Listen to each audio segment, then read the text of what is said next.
A broke an iron-chained angles from her porcelain wrist, pulsing with the scalding, crimson shimmer of a dark curse. Hecate sprints frantically through the torrential storm, her translucent silk gown clinging to her every curve like a lover's wet kiss as she flees the nightmare of that gilded cage. Behind her, predatory lanterns pierce the thick mist, hunting for the most forbidden prize in the entire empire. Her bare, bleeding feet crush the white petals underfoot, leaving a poetic trail of ruin until she crashes violently into his embrace. It was no wall but a 7-foot-tall alpha king mapped with silver scars, a sovereign rejected by every woman before him, feared for his monstrous, staggering proportions. Yet, instead of fleeing this monster, her velvet soft fingertips sink deep into his stone-hard sinews. It is a seductive plea that transforms his deep-seated insecurity into a lethal, burning obsession. As her warm breath brushes against his scarred skin, the silent monarch completely loses control. He uncoils his massive frame, unleashing a primal, possessive roar that declares his absolute sovereignty to the world. Now, let us return to the moment it all began. The storm that ravaged the northern territories did not possess the cruelty of winter, but rather the cinematic, sweeping grandeur of a world washing itself clean. Lightning splintered the midnight sky, casting fleeting, ethereal illumination across the ancient towering pines of the God-Slayer sanctuary. Beneath the canopy, amidst the silver-tipped ferns and the rain-swept earth, Hecate ran. She was an omega of the lowest societal caste, yet she possessed a beauty so transcendent, so flawlessly devastating that it had become her greatest curse. Her skin was a canvas of flawless, luminous porcelain, untouched by the harshness of her reality. Her hair, a cascade of midnight silk, clung to her delicate collarbones, heavy with the torrential rain. Tonight, she had been destined for Lord Sterling's underground auction, a spectacle of velvet and gilded cages where her rare, breathtaking allure would have been sold to the highest, most ruthless bidder. But Hecate had shattered the golden illusion. She had bitten through the silken bindings, shattered the ornate carriage window, and plunged into the perilous embrace of the dark forest. Her bare feet skimmed over the slick moss, defying the jagged stones that threatened to tear her delicate skin. She did not feel the cold, she felt only the intoxicating, terrifying rush of rebellion. Behind her, the distant baying of Sterling's aristocratic hounds echoed through the timberland. The mercenaries were closing in, their silver-plated lanterns carving sharp, intrusive beams into the sacred romantic darkness of the woods. Hecate pushed her lungs to their absolute limit, her emerald eyes wide and glowing with an unbroken, fiercely independent spirit. She knew where she was heading. The God-Slayer sanctuary was a forbidden realm, a majestic, imposing stretch of untamed wilderness ruled by a king whispered about only in terrified, hushed voices. To enter his domain was to court death, but Hecate preferred the legend of a monster over the reality of a gilded cage. Blinded by a sudden, brilliant flash of lightning and the sheer exhaustion ravaging her fragile frame, Hecate stumbled over a massive, silver-veined root. She fell forward, bracing for the harsh impact of the earth. Instead, she collided with something that felt like a wall of solid, heated marble. It was not a wall. It was a chest. Dante Bloodshade, the Alpha King, stood perfectly still in the torrential downpour, his massive silhouette cutting a godlike figure against the storm. He was a titan among wolves, standing 7 feet tall, possessing a physique of unparalleled, breathtaking muscularity. His body was a tapestry of monumental, silver-lined scars, records of 100 battles and 1,000 heartbreaks. For 5 years, Dante had been the undisputed sovereign of the realm, yet he was a king who ruled from the deepest, most isolated shadows. Because of his staggering size, his overwhelming physical power, and the jagged, intimidating scars that swept across his powerful chest and ruggedly handsome face, the world did not see a king, they saw a weapon, a beast. In the past 5 years, 23 noble women of the highest lineage had been presented to him. 23 times, he had watched their eyes widen in sheer horror. 23 times, he had heard their gasps, their screams, their frantic footsteps as they fled his presence, terrified of the towering monster who had merely stepped into the romantic lighting of the grand hall to offer them a rose. Those rejections had dismantled the great Alpha's pride, brick by agonizing brick.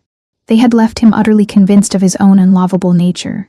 He was a creature of terrifying power, destined to be utterly, devastatingly alone. This profound, unspoken sorrow had manifested in his very posture. Despite his regal blood, Dante had developed a habit of hunching his massive shoulders, curling his colossal frame inward whenever he was near others, desperately trying to shrink his 7-foot stature so as not to invoke fear. He hid his majestic, battle-forged hands behind his back, terrified that his sharp, Naturally elongated claws might inadvertently frighten someone. Tonight he had sought the solitary comfort of the storm, letting the rain wash over his heated, scarred skin, finding peace in a forest that did not judge him, until a delicate, ethereal creature crashed directly into his chest. Dante froze, his golden eyes widening in shock. He looked down at the fragile Omega crumpled at his feet. In the flashes of lightning, he saw her flawless face, the porcelain skin glowing against the dark, wet earth. She was the most breathtaking vision he had ever beheld. His immediate, ingrained instinct took over. Panic seized the Alpha King's heart. She will scream, he thought, his massive chest tightening with familiar agony. She will see my scars, my sheer size, and she will scream in terror. Dante immediately took a heavy step backward. He hunched his broad, heavily muscled shoulders forward, ducking his head and pulling his large arms close to his chest, trying to melt backward into the darkest shadows of the pines. He averted his golden gaze, not wanting to inflict the terror of his presence upon such a flawless, beautiful creature. But before he could retreat completely, the forest erupted. Sterling-S mercenaries broke through the tree line, their torches blazing with unnatural, harsh light. "There she is," the lead mercenary shouted, drawing a silver-edged sword. "Grab the Omega, Lord Sterling wants her pristine." The torches illuminated the clearing, casting a harsh glow directly onto Dante. His towering 7-foot frame, the terrifying landscape of scars across his powerful torso, and the pure, overwhelming aura of an Alpha King were suddenly exposed for all to see. The mercenaries faltered, their faces draining of color as they recognized the sovereign beast of the sanctuary. Dante squeezed his eyes shut. He braced himself for the inevitable sound of the Omega's scream. He waited for her to scramble away from him, to realize that the monster standing over her was far more terrifying than the men pursuing her. Instead, he felt a delicate, warm pressure against his side. Hecate did not scream. She did not flinch. She did not run away from him. Moving with ethereal grace, she slipped behind his colossal, hunched frame. Her small, incredibly soft hands reached out and tightly grasped his massive, scarred bicep. She pressed her cheek against his back, using his towering body as a shield against the world. Dante's breath caught in his throat. A jolt of pure, electrifying shock ripped through his veins. She was holding on to him. Her flawless skin was pressed against his jagged scars, and she was not trembling with fear of him, she was trusting him. She was seeking sanctuary in the very shadow that the rest of the world despised. Hecate peered around his massive arm, her emerald eyes locking onto the mercenaries, shining with defiant fire. And then she looked up at Dante. Her gaze met his startled golden eyes. In her expression, there was no disgust. There was no terror. There was only a breathtaking, absolute plea for protection. Something ancient, powerful, and profoundly beautiful shattered inside Dante Blood's shade. The hunched, self-deprecating posture of the lonely beast vanished. For the first time in 5 years, the Alpha King straightened his spine to its absolute, staggering height. He expanded his massive chest, his muscles rolling with cinematic grace beneath his scarred skin. The sheer, overwhelming majesty of his presence blanketed the clearing, heavy with the scent of ozone, rain, and furious protective alpha power. "You trespass in my sanctuary." Dante's voice was a low, mesmerizing rumble that vibrated through the earth itself, deep and magnetic. The mercenaries took a collective step back, their swords trembling in their hands. "Your Majesty," the leader stammered, terrified by the godlike figure towering before them. "We are only retrieving Lord Sterling's property. Hand over the Omega, and we shall depart in peace." Dante did not look at the men. He looked down at the delicate hands clinging to his arm. "She's no one's property," he stated, his voice ringing with absolute, terrifying authority. "She's under the protection of the crown. Leave this forest, or your ashes will fertilize these ancient pines." When the mercenaries foolishly raised their weapons in a desperate bid to fulfill their contract, Dante moved. It was not a display of gritty violence, but a breathtaking, cinematic exhibition of supreme power. With a single, sweeping gesture, the atmospheric pressure in the clearing plummeted. A shockwave of pure alpha energy radiated from his massive frame, snapping the tree branches and throwing the armored men backward as if they were mere leaves caught in a hurricane. No blood was spilled, but the sheer, overwhelming force of his dominance left the pursuers scrambling to their feet and fleeing into the darkness, abandoning their torches and their pride. Silence descended upon the forest, broken only by the rhythmic, musical patter of the rain. Dante stood frozen, his chest heaving. The danger was gone, but the panic returned. He slowly turned his head to look at Hecate, immediately dropping his shoulders again, instinctively trying to appear smaller, softer. Are you harmed?" he asked, his deep voice dropping to a remarkably gentle, hesitant whisper. He kept his large, clawed hands firmly pressed against his own thighs, terrified to reach out to her. Hecate looked up at the towering giant. She saw the way he deliberately curled his body inward, the way his golden eyes pleaded for her not to be afraid. Her heart ached with a sudden, profound understanding. This was no monster. This was the most gentle soul she had ever encountered, trapped in the body of a titan. "I am completely unharmed," Hecate murmured, her voice like a silken melody. She stepped out from behind him, standing fully before his imposing figure.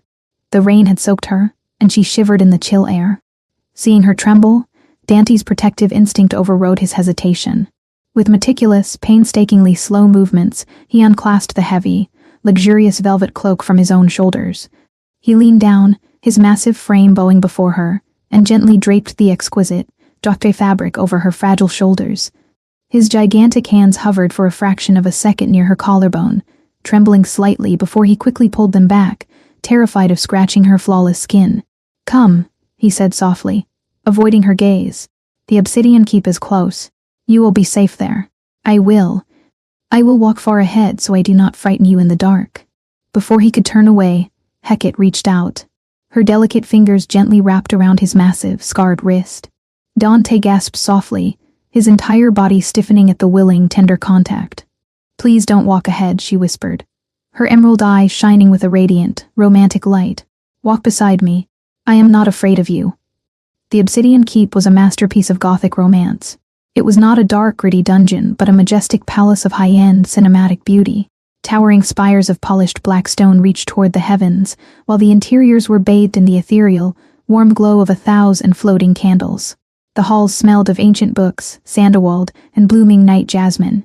Dante led Hecate into his private chambers, a sprawling, luxurious suite designed for a man of his staggering proportions.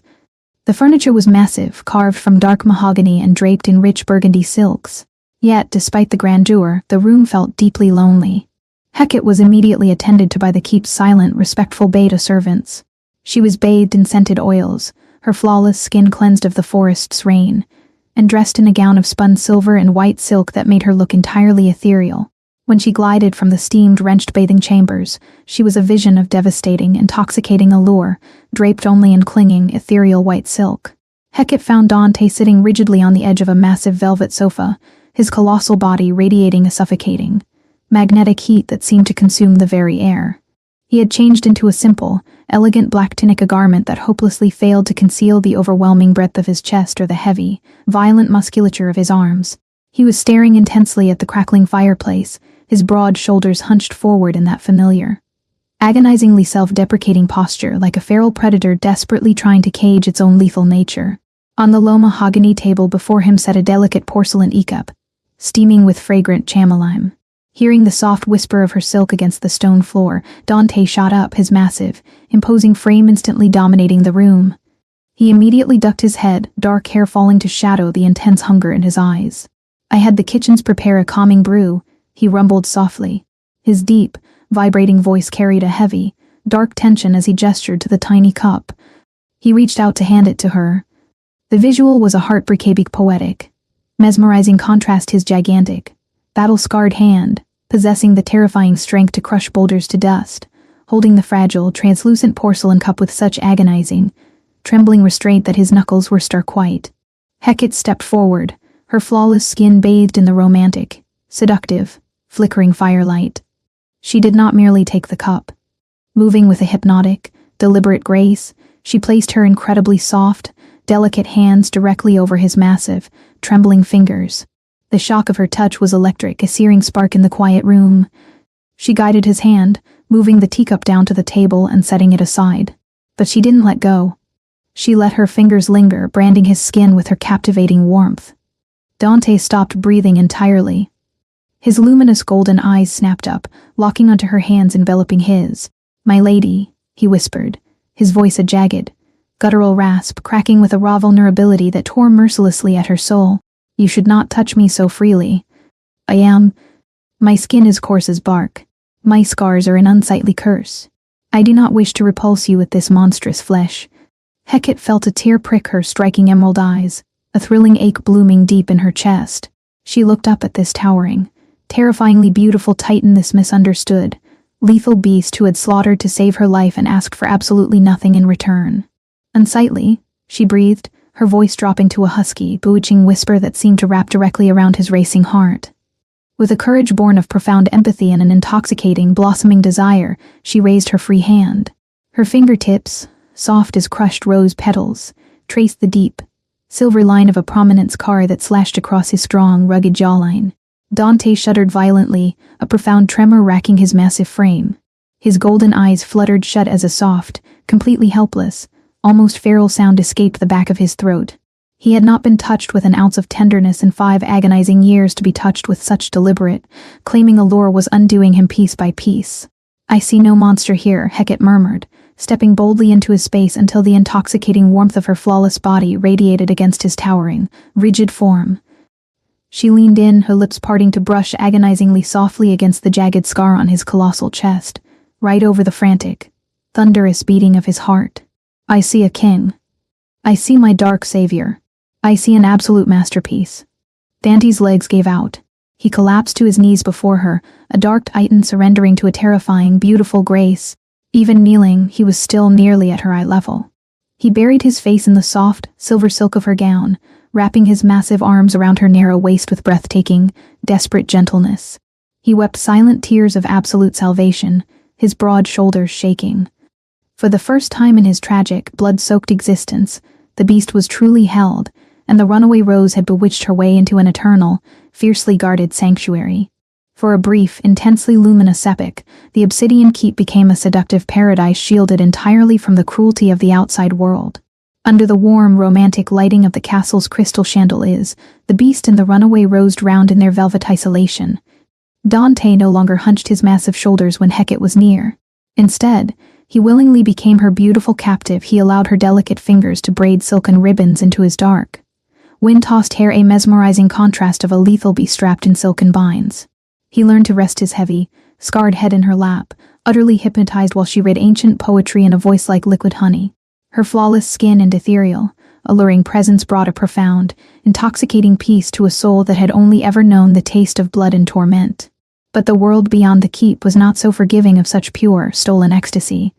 Lord Sterling, humiliated, obsessed, and enraged by the loss of his most prized, beautiful commodity, assembled a formidable, ruthless legion of elite mercenaries.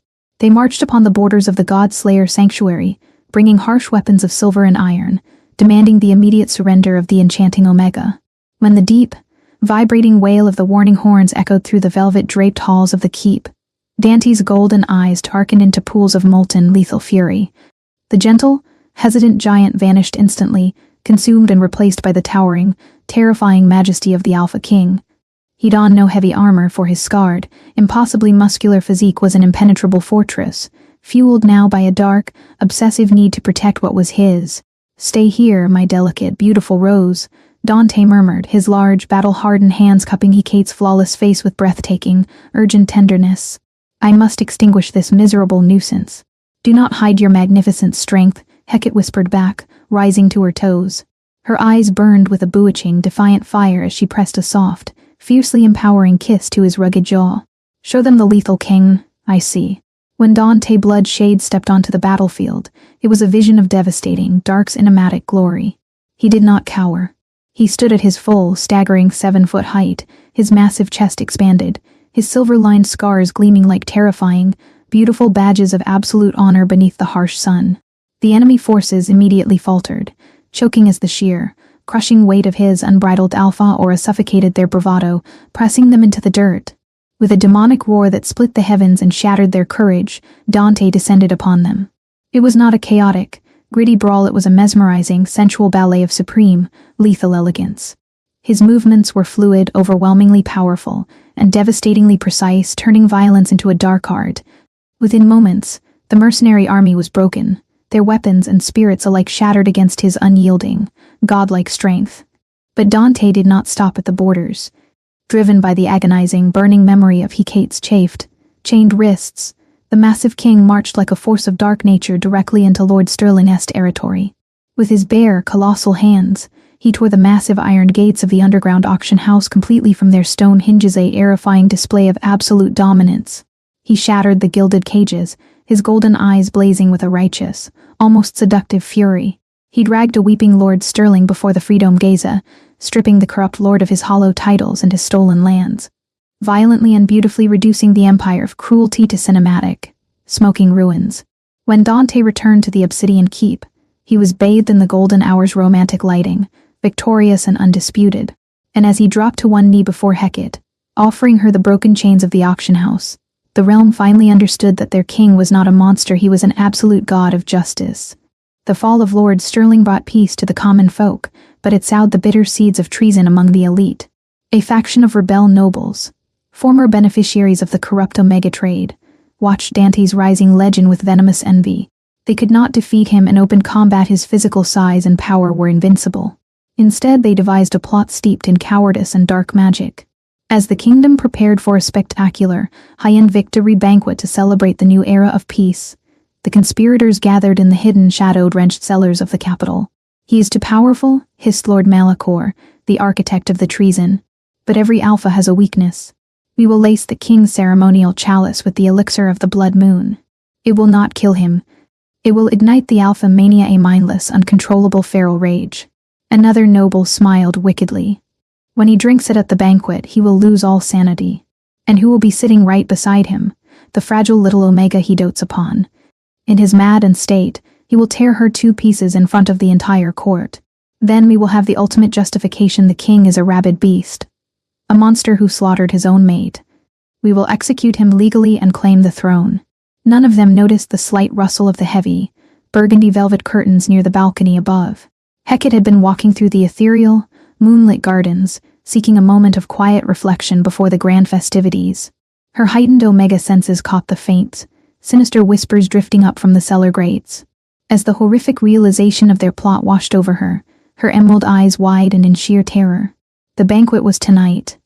Dante was currently completing a final border patrol with his vanguard, intending to ride his massive black warhorse directly to the ceremonial pavilion in the eastern woods. He would arrive, take his seat on the throne, and drink from the chalice before she would even have the chance to reach him through the crowded, heavily guarded noble sections. There was only one way to stop him. She had to intercept his royal procession before he reached the pavilion. She had to cross the Whispering Thorns, a treacherous, perilous stretch of ancient forest known as the Death Zone. Hecate looked down at her luxurious, pristine silk gown and her delicate, bare feet. She thought of Dante, the gentle giant who trembled when he touched her, the majestic king who had shattered an empire to keep her safe. She did not hesitate for a single heartbeat. The Whispering Thorns was a labyrinth of cinematic danger. The trees here grew close and twisted, their branches heavily laden with razor-sharp, silver-tipped briars. The ground was treacherous, slick with moss and ending in sudden, dizzying cliffs. Hecate plunged into the darkness. The ethereal beauty of the runaway rose was violently contrasted by the unforgiving landscape. The thorns tore at her exquisite silk gown, shredding the high-end fabric into ribbons. They slashed against her flawless porcelain skin, leaving trails of bright, crimson blood that looked like scattered rose petals upon the snow-white canvas of her flesh. "Dante," she gasped, her voice a desperate, melodic prayer. She pushed her fragile body beyond all mortal limits. The wind howled, and the glowing, hungry eyes of feral, wandering wolves appeared in the brush. But Hecate did not flinch. Her love for the scarred giant formed an invincible, luminous shield around her soul. She scrambled up a steep, jagged cliffside, her delicate fingers slipping on the wet slate. She fell to her knees, the sharp rocks cutting deeply into her skin, but she forced herself back up, her breath coming in ragged, painful gasps. She was bleeding. She was exhausted. But as she broke through the final dense thicket of thorns, the romantic, ethereal glow of the royal procession's lanterns appeared on the winding forest road ahead. Dante rode at the front, his massive, imposing figure striking a breathtaking silhouette against the twilight. He looked devastatingly handsome in his formal royal attire, though his golden eyes constantly scanned the horizon, yearning to see his beloved Omega at the banquet. Suddenly a small, battered figure stumbled out of the tree line directly into the path of his towering warhorse. Dante pulled the reins violently, his heart stopping in his massive chest. He leapt from the saddle with the grace of a falling star, his boots hitting the earth with a heavy thud. "Hecate," he roared, a sound of absolute, soul-shattering panic. He fell to his knees on the muddy road, catching her fragile, bleeding body just before she hit the ground. His massive, scarred hands hovered over her, trembling violently as he took in her torn gown, her bleeding feet, and the cuts marring her flawless skin. "My Rose, what has happened? Who did this to you?" Dante's voice broke, tears of pure agony welling in his golden eyes. He tried to pull himself inward, terrified that his sheer size would hurt her further. But he could not let her go. Hecate reached up, her bloody, delicate fingers cupping his rugged, handsome face. She smiled, an expression of such transcendent, cinematic beauty that it stole the breath from the surrounding guards. "The chalice," she choked out, resting her forehead against his massive, wildly beating chest. "Lord Malachor, the wine is poison with blood moon. It will make you mad, make you hurt me. Do not drink it, my king." Dante froze. The revelation of the plot washed over him, but it was eclipsed entirely by the realization of what Hecate had just done. This fragile, beautiful Omega had thrown herself into a death trap, tearing her flawless skin to shreds, all to save him the beast the world despised. He gathered her against his massive chest, burying his face in her rain-soaked midnight hair. He did not care about the nobles or the throne. In that singular, breathtaking moment, Dante Bloodshade realized he was the most deeply loved creature in the entire universe. "You bled for me," he whispered, kissing her forehead with desperate, overwhelming reverence. "My brave, beautiful queen, I will not let your sacrifice be in vain." The ceremonial pavilion was a masterpiece of high-end aesthetics. Crystal chandeliers hung from the ancient boughs, casting a soft, romantic lighting over the sea of aristocrats. Lord Malachor and his conspirators waited with barely concealed, wicked anticipation. When the heavy wooden doors swung open, the great hall fell deathly silent. Dante Bloodshade entered. He did not hunch his shoulders. He did not hide his scars. He walked with the absolute, terrifying majesty of a god descending upon the mortal realm. And in his massive, powerful arms he carried Hecate. He had wrapped her in his own pristine velvet royal cape, keeping her delicately injured body close to his heart. He strode past the terrified nobles, ascending the dais and gently placing Hecate on the plush, silken cushions of the Luna's throne before taking his own seat. Lord Malachor, swallowing his sudden unease, stepped forward, holding the ornate, jewel-encrusted chalice. "Your Majesty, a toast to your eternal reign and the destruction of your enemies." Danny's golden eyes locked onto Malachor. The Alpha King's gaze was sharp, luminous, and terrifyingly calm. He reached out with his gigantic, battle-scarred hand and took the chalice. Hecate watched, her breath hitched, though she and Dante had meticulously planned this moment on the road. Dante raised the cup to his lips. He did not fake a sip through a clever, imperceptible sleight of hand taught to him by his loyal vanguard. The poison wine had been swapped into a hidden flask, leaving only pure, unadulterated water in the cup. He tipped his head back and drank.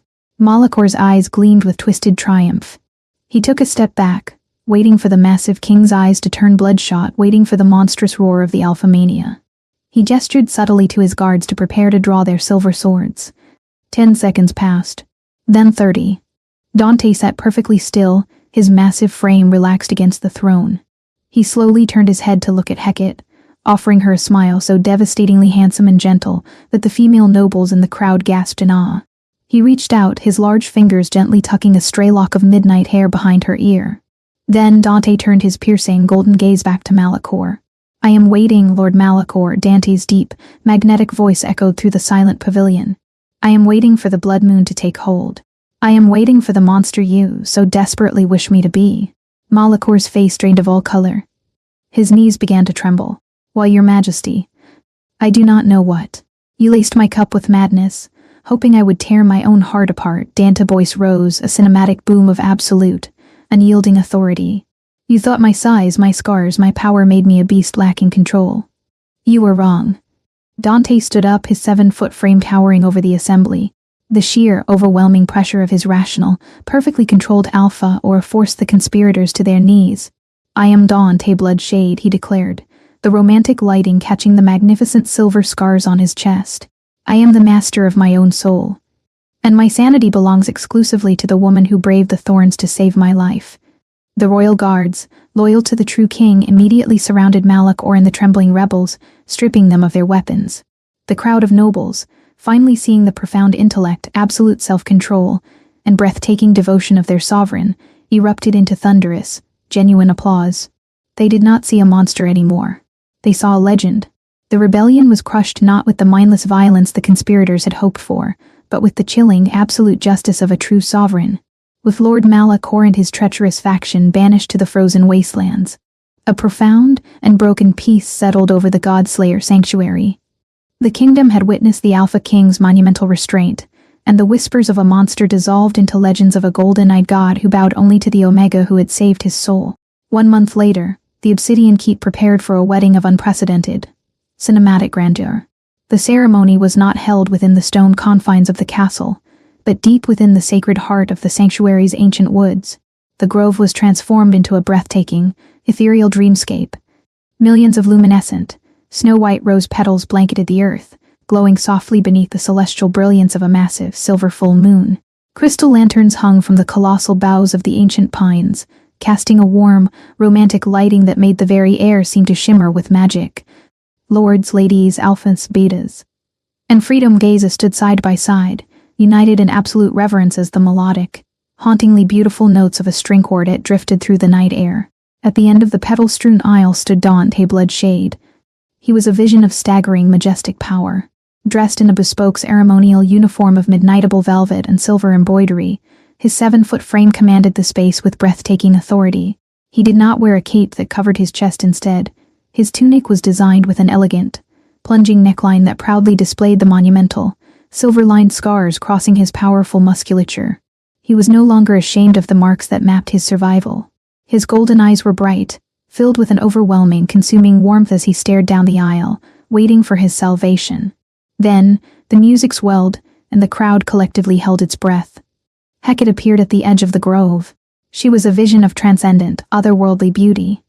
Her gown was a masterpiece of high-end aesthetics, spun from the finest gossamer silk and woven with thousands of microscopic diamonds that caught the moonlight, making her look as though she were clothed in stardust. Her midnight hair flowed freely down her back, adorned only with a delicate crown of woven white roses. But as she stepped onto the white petal runner, a murmur rippled through the aristocratic crowd. The breathtaking future Luna wore no shoe. Her delicate, flawless feet were completely bare, stepping softly onto the bed of roses. It was a stunning, highly symbolic defiance of noble tradition. She walked barefoot not in humiliation, but in absolute, cinematic triumph, a beautiful homage to the night she had run through the agonizing whispering thorns to save the life of her king. She was showing the world that she would walk through any darkness, any pain, completely unshielded, as long as it led her to him. When Dante saw her bare feet, the monumental Alpha King's breath hitched, a single, crystalline tear tracking down his rugged, scarred cheek. He could not wait for her to reach the altar. Breaking all royal protocol, the towering titan stepped off the dais and strode down the aisle to meet her halfway. The crowd watched in breathless silence as the colossal, fearsome beast approached his delicate runaway rose. Dante stopped before her, his massive chest heaving with profound emotion. With the fluid, devastating grace of a falling empire, the 7-foot king dropped to one knee.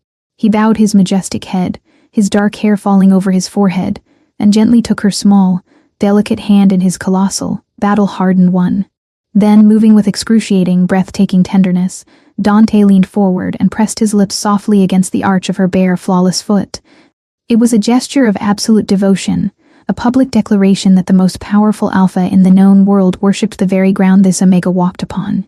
"You bled for me," Dante's deep, magnetic voice echoed through the silent, moonlit grove, vibrating with raw, unfiltered love. "You walked through thorns to bring me into the light. From this night until the end of time, I will lay the world at your feet so you may never feel a single stone." Hecate's emerald eyes shimmered with tears of absolute joy. She reached down, her soft hands cupping his rugged, handsome face, and gently guided the titan back to his feet. She looked up at his towering figure, her heart swelling with an irrepressible, luminous love. "And I will stand by your side," she whispered, her melodic voice ringing crystal clear, "not as a shadow, but as your equal.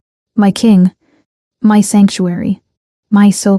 Under the romantic, silver glow of the moon, Dante leaned down, wrapping his massive arms around her fragile waist, pulling her flush against his solid, heated chest. Their lips met in a kiss of devastating, epic proportions. The mate bond flared to life between them, a brilliant, blinding flash of golden energy that swept through the forest, sealing their souls together for eternity. The wolves of the kingdom threw back their heads and howled a majestic symphony into the night sky, celebrating the union of the beast and his eternal rose. 6 months passed, and the Obsidian Keep was forever changed.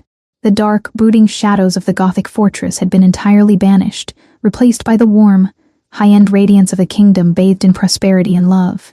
Sunlight poured through the massive stained glass windows of the grand throne room, casting prisms of ruby and sapphire across the polished marble floors. At the center of the dais sat 2 thrones of equal height. Dante and Hecate sat side by side, their hands inextricably linked. Hecate looked more breathtaking than ever, her flawless skin glowing with a radiant, deeply ingrained vitality. She wore an elegant, sweeping gown of deep emerald velvet, the claiming mark on her neck a delicate, beautiful scar left by Dante's bite proudly displayed as a badge of ultimate honor. Before them stood the High Council of Alphas, witnessing a moment that would rewrite history. With a golden quill, Hecate signed her elegant, flowing signature onto the heavy parchment. Dante took the quill next, his massive hand warping the delicate instrument, and signed his name beside hers. It was the Omega Protection Act, a revolutionary, ironclad law that permanently abolished the auction houses, outruling the commodification of Omgeza across every territory in the realm. The law guaranteed education, sanctuary, and absolute freedom of choice for the lowest caste. The decree was sealed with the royal crest of the God-Slayer sanctuary, backed by the invincible might of the Alpha King. As the royal seal was pressed into the hot crimson wax, thunderous cheers erupted from the balconies, where hundreds of Freedom Gaza wept with joyous relief. Hecate looked out at the sea of hopeful faces, her heart soaring. She had taken the chains that once bound her and forged them into a shield for her people. Later that evening, after the crowds had dispersed and the velvet shadows of twilight began to kiss the kingdom, Dante and Hecate stood alone on the highest balcony of the keep. The romantic lighting of 1,000 stars glittered above them, mirroring the vast, peaceful expanse of their empire. Dante stood behind her, his massive chest pressed against her back, wrapping his large, muscular arms protectively around her waist. He rested his chin gently on the top of her head, sighing in absolute, unadulterated contentment. He was no longer the lonely, self-loathing monster hiding in the dark. He was a loved, adored king. "You have changed the world today, my beautiful rose," Dante rumbled softly, pressing a kiss to her silken hair. "They will sing songs of your bravery for 1,000 years." Hecate smiled, leaning her head back against his sturdy, scarred shoulder. "We changed it together," she corrected gently. Then she took a deep breath, her heart fluttering like a captive bird against her ribs. "And our legacy is only just beginning." She unlaced her hands from his wrists and gently took hold of his massive, right hand. Slowly, with breathtaking reverence, she guided his large, calloused palm down, pressing it flat against the soft, slightly rounded curve of her lower stomach. Dante completely froze. The towering giant stopped breathing, his golden eyes widening in the starlight. The Alpha King possessed hearing sharp enough to detect the heartbeat of a sparrow a mile away. But now, as he focused his supernatural senses on the space beneath his trembling hand, he heard it. It was faint. It was impossibly fast. A tiny, miraculous, second heartbeat fluttering perfectly in sync with Hecate's. "Hecate." Dante's voice was a breathless, shattered whisper. His massive hand trembled violently against her abdomen. He spun her around so she faced him, dropping immediately to his knees on the balcony floor. He stared at her stomach, then looked up at her face, his golden eyes brimming with a waterfall of tears. The beast who believed he was too horrifying to ever be loved, the titan who thought his bloodline was cursed to end in isolation, was going to be a father. "A child," he choked out, pressing his face gently, so gently, against her stomach, wrapping his colossal arms around her hips. "Our child. Our pup." Hecate laughed through her own tears, threading her delicate fingers through his dark hair. An air born not of fear or transaction, but of absolute, undeniable love. Dante stood, gathering her into his arms and lifting her effortlessly into the starry night. He spun her around, a booming, magnificent laugh tearing from his chest, a sound of pure, unrestrained ecstasy that echoed across the mountains and valleys of the sanctuary. When he finally set her down, he held her face in his hands, looking at her as if she had personally invented the stars. "You are my miracle," Dante whispered, capturing her lips in a kiss that tasted of starlight, promises, and eternal devotion. And as the moon shone down upon the majestic Alpha and his breathtaking Luna, the kingdom slept peacefully, knowing that the era of darkness had truly ended. The runaway rose had tamed the abyss, and the beast had finally, beautifully, found his way home. If a 7-foot Alpha King covered in scars knelt before you, would you run from the darkness, or would you rule the abyss? Tell us your choice in the comments. Don't forget to subscribe and like this video for more breathtaking shifter romances.